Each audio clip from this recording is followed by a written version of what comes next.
For this retro review, we drill deep into the archives. And to begin, we start with a large outer shipping carton, and a tiny label indicates this is a TWH model. Let's weigh it up. We manhandle the big box onto the weighbridge, and it comes in at a healthy 8 pounds 7 ounces, which is 3.84 kilograms. Out of the box we can see the box, and this is a model of a Bucyrus machine. It's the 49HR blast hole drill. And the box is Bucyrus branded. Going underneath we can see a little bit more, and there's the TWH Collectibles logo. Let's see what's inside. There's the usual pair of trays, and there's a couple of pieces of documentation which we'll have a look at in a moment. Separating the trays, we can see that this is a big model. Included is this reprint of a 49HR marketing brochure, and it's interesting not least because it doesn't spend that much time on the 49HR.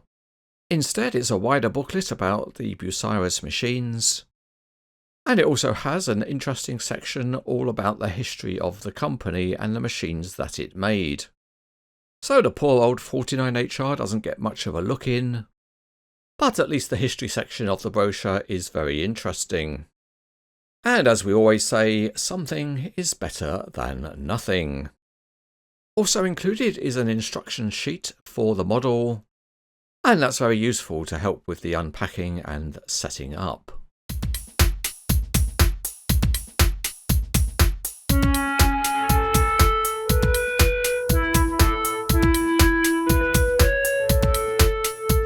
To start with, this is the fourth of 4 small plates to add underneath the cab, and I'm not really sure why these are separate parts.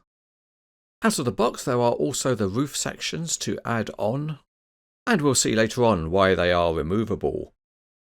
Let's weigh it up again.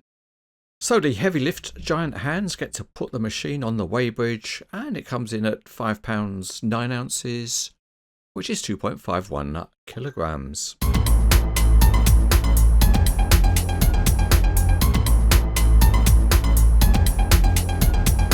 We start with the machine having toppled over, and there's a nice rubber skirt at the front. You can see that the stabiliser pads are perforated, and there's some very nice pipe and cable detailing. And that includes the motors for the tracks, and there's also the main incoming power supply cable. The tracks have detailed pads. Moving to the track frames, and they are also detailed, and it's all a high quality casting. And even here you can see some cabling. The stabiliser pistons have smooth faces, and all of the handrails on the model are metal and reasonably thin. And there's chain detailing also. The cab has got a mesh screen, and the window seals are nicely represented, and there are some tiny graphics. There's also some very good detailing of the equipment up on the cab roof, and that includes floodlights, and what is probably an air conditioning unit. Looking into the cab you can see that there's some very good detailing, and in addition to the seat the operator's consoles look excellent. The high standard of detailing continues behind the cab, and that includes a metal safety cage on the ladder, and the detailed outrigger jacket. The mast supports are modelled nicely, and further back there's another nice door, and both the walkway and the access stair have mesh surfaces. And if we shuffle round to the back there's a rear entrance, and there's the big power supply cable reel, and you can see there's lots of other cabling which is intricately modelled. You can spool a little bit of the cable off, and there's also a big tow bar, possibly for a generator. On the opposite side there are some really good looking grills, and the panels in the body are all modelled. Inside the body there's another door and also warning graphics, and the bottom of the drilling mast has a heavy looking structure, and there are a couple of drill strings included. The carriage for the drilling motor is another detailed part, and that also has various cables, hoses and pipes. You can also see the hook for the auxiliary winch, which is very, very small. The mast structure is a complex piece of modelling, and it includes a full height access ladder. The drill strings are also very finely modelled, and they have a particularly nice drill head.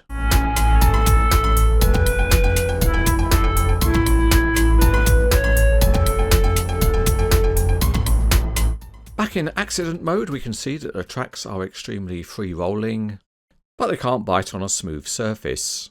But on the cranes etc. quarry floor there's no problem and the model rolls very well. The model has 4 stabilizers which just push down, they're not screw type. And once the machine is stable you can just raise the mast by pulling it forwards. You can pin the angle by inserting some metal pins, so you can pose angled drilling. However, the way the openings in the drilling platform have been modelled, you need the mast vertical to get the drill strings through. Time for a dim check. This is a big model, so let's do a dim check.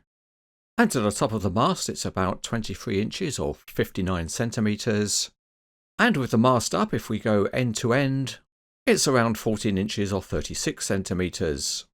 There are many additional features on the model, and this is the first of the opening doors. And the plastic pick tool is provided with the model, and it's certainly a help.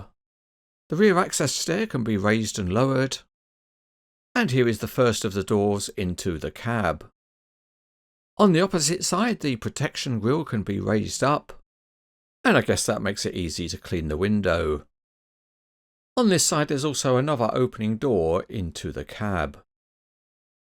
If you like doors, this is the model for you because there's another one into the engine area.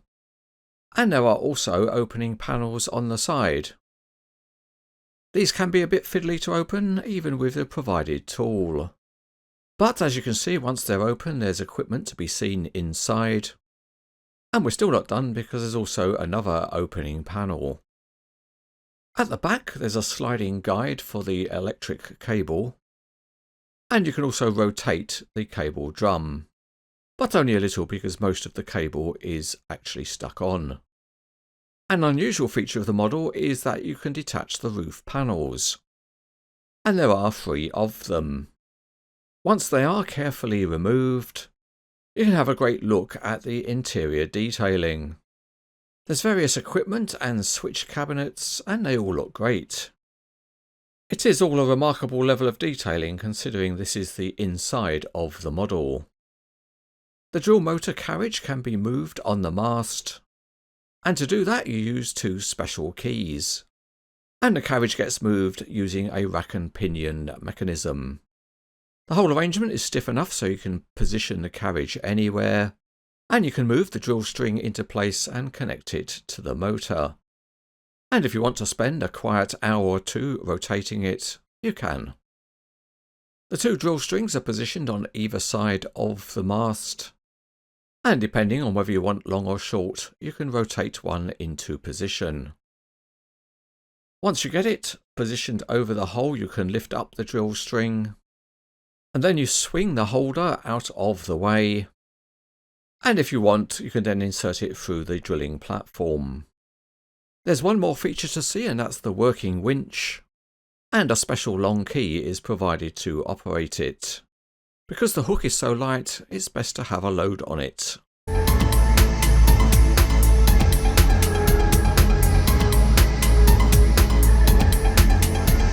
This model was first reviewed in May 2008, and it came in a number of different colour schemes. As usual for TWH collectibles, it set a very high standard for both detailing and functionality. The metal content is also very high. Even now, this probably remains the best mass-produced mining drill model that's been made, and overall it set an excellent standard.